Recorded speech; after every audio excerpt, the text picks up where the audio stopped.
Yes, dear friends. So today we have,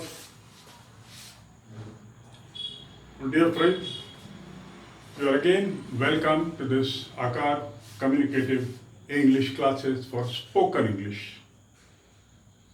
I hope you have been watching my posts already uploaded in quite a good number, dealing with tense, syntax, special sentences on special opportunities and so on and so forth. मैंने समय समय पर आप लोगों को बार बार कुछ tips दिए हैं कि अंग्रेजी में वाक्य बनाने के लिए क्या क्या चीज़ों की जरूरत पड़ती है, क्या क्या जानकारी की जरूरत है, और साथ ही ये बात भी बार बार कही है कि अपने को सुने, अपने को सुनने के बाद फिर स्वयं बोलें। मैं आज थोड़ी सी पुनरावृत्ति तो नहीं कहूँगा, लेकिन जो पुरानी इन्फॉर्मेशन है, पुरानी जो जानकारियाँ आपको दी गई हैं, उसके आधार पे एक कदम और आगे चलते हैं हम, और वो है वह स्थितियाँ जब हमको कुछ पूछना पड़ता है, प्रश्न करना पड़ता है। We have to ask questions, जब सवाल पूछने पड़ते हैं। तो सवाल पूछने के लिए हमको कैसे वाक्य बनाने होंगे? बहुत सरल है ये भी। आपको लग रहा होगा मैं हर चीज को बड़ा सरल में कहता हूँ, वास्तव में सरल है। विश्वास करें, अंग्रेजी सीखना सरल है। कम से कम डे टू डे लाइफ में बोलने वाली अंग्रेजी जो है वो तो अति सरल है, बशर्ते थोड़ा सा हम अपने पर विश्वास रखें। We should have confidence in ourselves, we can do it. That's the only thing required, and a bit of practice. So, dear friend, let us start with general sentences and move on to form questions out of it. Understand how questions are made, how questioning sentences are made. प्रश्नवाचक वाक्य कैसे बनते हैं? मैं यदि बिल्कुल आधारभूत वाक्य से शुरू करूं, I go, which has been our basis or basic sentence, I go. इसका हिंदी अनुवाद है मैं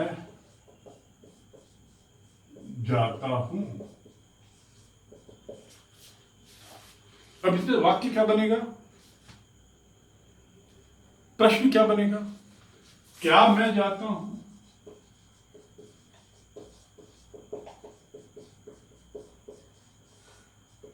और प्रश्नवाचक चिन्ह, क्या मैं जाता हूं? डू आई गो? क्या मैं जाता हूं? अब यदि क्या मैं जाता हूं बना तो इसमें क्या जुड़ गया है?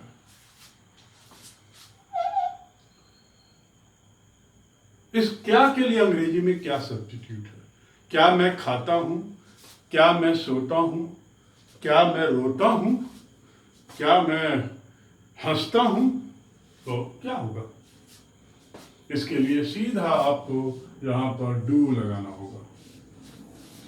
यदि आई है तो एक वचन, पर माना जाता है वह बहुवचन।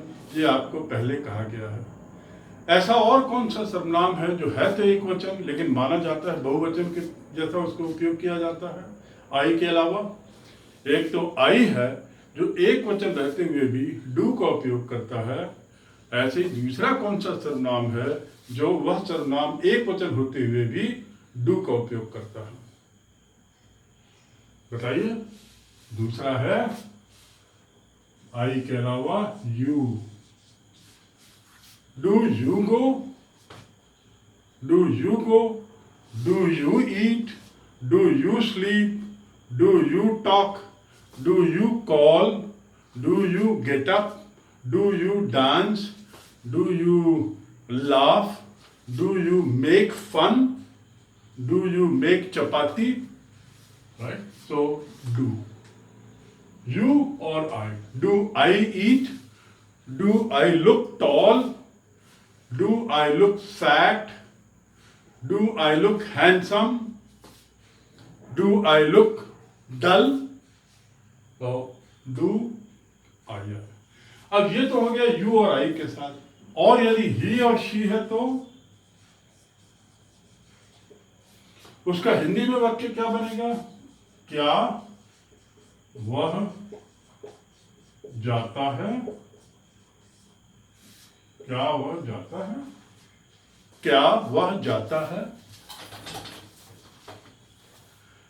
अब वह जाता है के लिए क्या होगा? वह जाता है के लिए क्या होगा बताइए? वह जाता है, वह जाता है के लिए होगा ही गोज। जैसा पूर्व में बताया गया बारंबार कि ही गोज, वह जाता है, he goes. So he goes मतलब वह जाता है। अब यदि इसको प्रश्नवाचक बनाना है, क्या वह जाता है, तो क्या होगा? क्या वह जाता है? गोज जो है ये टूट जाएगा। गो जो था वह टूटकर क्या बना? गो शब्द टूटकर क्या बना? एक तरफ गो ही रहा और दूसरा शब्द बन गया डू। डू और गो, गो का ब्रेकअप हुआ, गो और डू। यदि आई गो, यदि आई है, यू है या वी है या दे है, और यदि ये एक वचन है, ही और शी है, तो गोज का ब्रेकअप कैसे होगा? एक तर्क, लॉजिक लगाइए। जो यहां पर गो था तो वह टूटकर डू और गो बना, तो गोज जो है वह टूटकर डज और गो बनेगा। डज और गो। डू में ईएस लग गया, डू में ईएस लग गया, very simple. Does he go, does he go, does she go, क्या वह जाती है, क्या वह जाता है, does he go, does she go. So this is something very, very simple, and to make sentences out of normal sentences, questioning sentences are very easy to be made in English. It's not difficult at all. So again I repeat, I के साथ I go, और प्रश्न पूछना है तो do I go। You के साथ you go, do you go, do। go के साथ do। वे जाते हैं, यहां पे लीजिए, वे जाते हैं। वे के लिए क्या शब्द है? दे। और जाते हैं obviously they go, obviously they गो, दे गो। और प्रश्न क्या बनेगा? जैसा बताया, डू लग जाएगा पहले। डू दे गो, क्या वे जाते हैं? तो प्रश्नवाचक एक ये। दूसरा, क्या वह जाता है, एक वचन है तो ईएस या एस लगता है क्रिया में, और प्रश्न बनता है तो क्रिया में लगा हुआ एस और ईएस डू के साथ जुड़ जाता है, यही है। यदि प्रश्न बनता है तो क्रिया में लगा हुआ एस या ईएस किस शब्द के साथ जुड़ जाता है? डू के साथ। और डू शुरू में आता है, do you go, does he go, does she go, does Ram go, does Shyam eat, does Mohan sleep, does bird chirp. Chirp यानी CHIRP, चर्प। चर्प यानी चहचहाना, चिड़िया के चहचहाने को चर्प कहते हैं। डज बर्ड चर्प, क्या चिड़िया चहचहाती है? और बहुवचन क्या होगा? बर्ड्स, बहुवचन बर्ड्स चर्प। यदि ये बहुवचन हो गया बर्ड्स, तो यहां पे क्या होगा? एस लगेगा क्या? एस लगेगा कि नहीं लगेगा? नहीं लगेगा, क्योंकि ये बहुवचन है। और जब ये प्रश्न बनता है तो क्या होगा? पहले जैसा मैंने बताया, do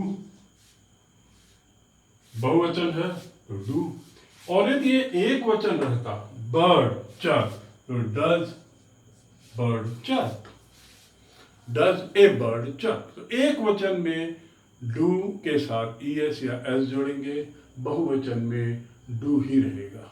M I clear to you? ये तो हो गया सबसे सिंपल वाक्य का फॉर्मेशन, सबसे सिंपल वाक्य का प्रश्न बनाने का तरीका। अब आइए दूसरे वाक्य में, क्या मैं जा रहा हूं? क्या मैं जा रहा हूं? इसमें क्या को भी भूल जाए। मैं जा रहा हूं के लिए क्या होगा? मैं जा रहा हूं, आई एम, मैं जा रहा हूं के लिए आई एम गोइंग। वे जा रहे हैं के लिए दे आर गोइंग। तुम जा रहे हो के लिए यू आर गोइंग। यू के साथ आर क्यों लगा? जैसा मैंने बताया आई के साथ एम लगता है, ऐसे यू एक वचन होते हुए भी उसके साथ आर लगता है, पूर्व में बता चुका हूं। तो यहां पर आर लगा है और यू आर गोइंग। अब यदि इसको प्रश्नवाचक बनाना, क्या तुम जा रहे हो? Are you going? क्या तुम जा रहे हो? Are you going? तो यहां क्या होगा? ये एम जो है पहले आ जाएगा, यहां से कट के। Am I going? क्या मैं जा रहा हूं? Are they going? क्या वे जा रहे हैं? Are you going? क्या तुम जा रहे हो? क्या के लिए टू बी का जो फॉर्म है इज एम आर वो पहले आ जाता है। टू बी का जो फॉर्म है वो पहले आ जाता है, इज एम आर। तो am I going? Are they going? Are you going? Am I clear? क्या मैं जा रहा हूं? Am I going? क्या आप जा रहे हैं? Are you going? क्या वह जा रहा है? Is he going? He is going. तो इज जो है पूर्व में आ जाएगा। Is he going? Is she going? Is Ram going? Is Shyam going? Right? तो दिस इज जो कार्य जारी है उसके लिए गोइंग लगता है, टू बी का फॉर्म लगता है वर्तमान का, यदि वर्तमान का कार्य जारी है तो, और प्रश्नवाचक होने पर जारी कार्य में टू बी का जो फॉर्म है वो पहले आ जाता है। राइट? अब ये दो वाक्य हो गए आपके आधार वाक्य प्रश्न बनाने के लिए। इसको लेकर अब चलते हैं। गो का पास्ट टेंस क्या है? वेंट। भूतकाल क्या है?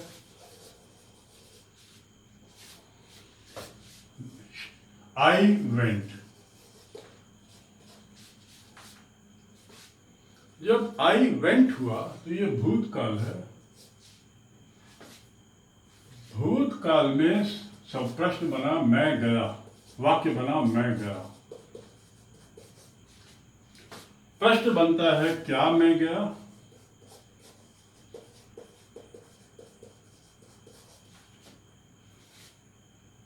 तो मैं गया का तो हो गया आई वेंट। अब क्या आने से क्या होता है? यदि भूतकाल का वाक्य है, ख्याल करेंगे, पुनः बोल रहा हूं, यदि भूतकाल का वाक्य है तो वेंट जो है वह टूट कर डू का पास्ट टेंस बन जाता है। डू का पास्ट टेंस क्या है? डू डिड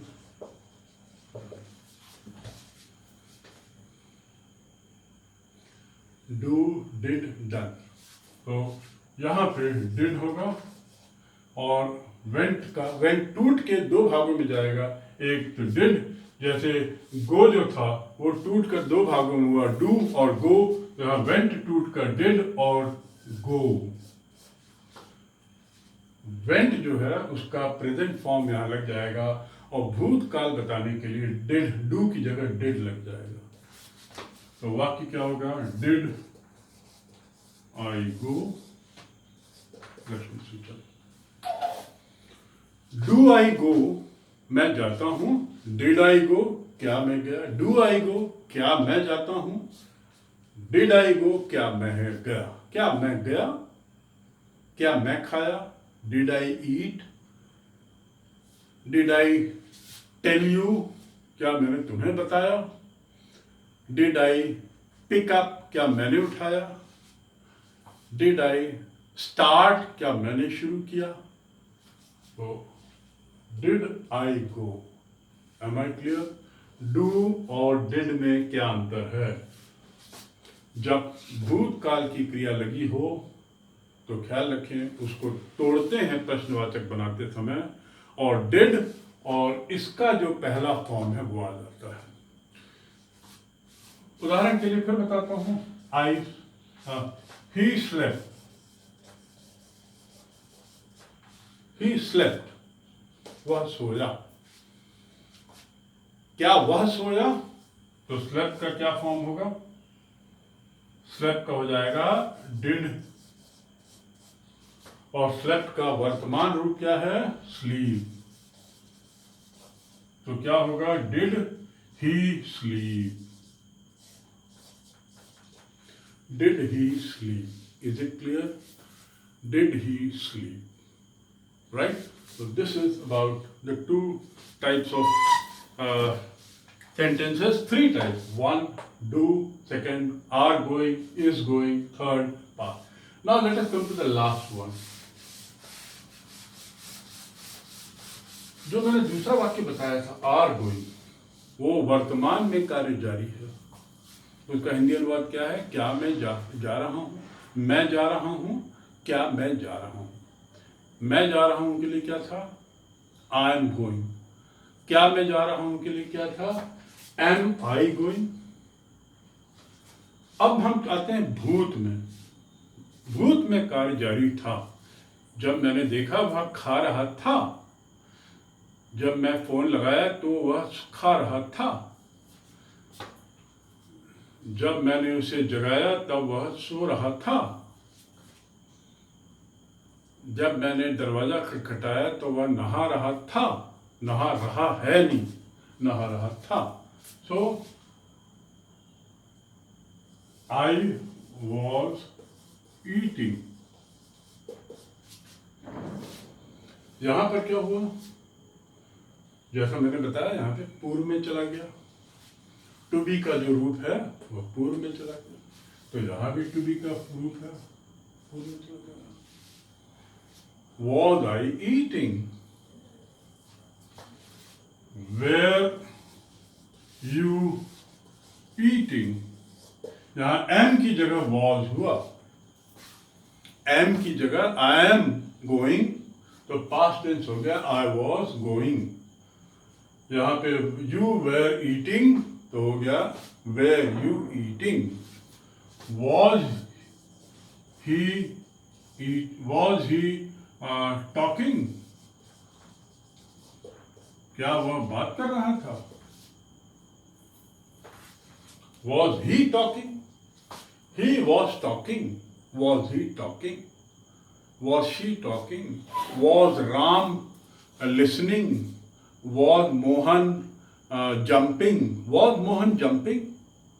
मोहन जंप कर रहा था का प्रश्न क्या बनेगा? क्या मोहन जंप कर रहा था? So coming back to the point, we have these 4 types of sentences that will help you understand the questioning sentences. प्रश्नवाचक बड़े सरल हैं, and trust me, it only needs practice. 100 such sentences you make, and why can't you make? You just have to change the actions, and you have at least 100 verbs with you. आपके पास कम से कम 100 action verb, क्रियाएं हैं आपके पास जो दिन भर करते हैं। उन क्रियाओं को अंग्रेजी में क्या बोलते हैं थोड़ा देखें। यहाँ पर क्रियाओं के लिए आपको अपनी वोकैबुलरी थोड़ी बढ़ानी पड़ेगी बस। तो you need to increase the number of action words, जिनको हम verbs कहते हैं, को बढ़ाएं। और इस प्रकार ये 4 रूप आपके प्रश्नवाचक sentences के हो गए हैं। तो let us move to so having done this, हम अब लगभग हमने एक बेसिक चीज़ें अंग्रेजी बोलने की पूरी कर ली हैं। We have almost completed the basis of speaking English. That is normal sentences, वर्तमान में जारी होने वाले कार्य, भूतकाल के वाक्य, भूतकाल में जारी होने वाले वाक्य, प्रश्नवाचक चिन्ह, आर्टिकल्स, और भी कुछ खास सिचुएशन में बोलने के लिए जो वाक्यों की जरूरत पड़ती है, इतना हम कर चुके हैं। So having done this, we stop here, and I expect that you will continue to enjoy and speaking in English. You must be practicing. यदि आपको कोई you can go to my website, and as I told you the other day, have a look at the website, go through the videos repeatedly down there. You can also directly link to YouTube, click my name, the channel, and also you can ask questions to me at 9993843937. In case of any help, please do not hesitate. जरूर मेरे video को अंत तक देखें, like करें और subscribe करें। इसी अनुरोध के साथ good luck, best wishes for this session. Thank you.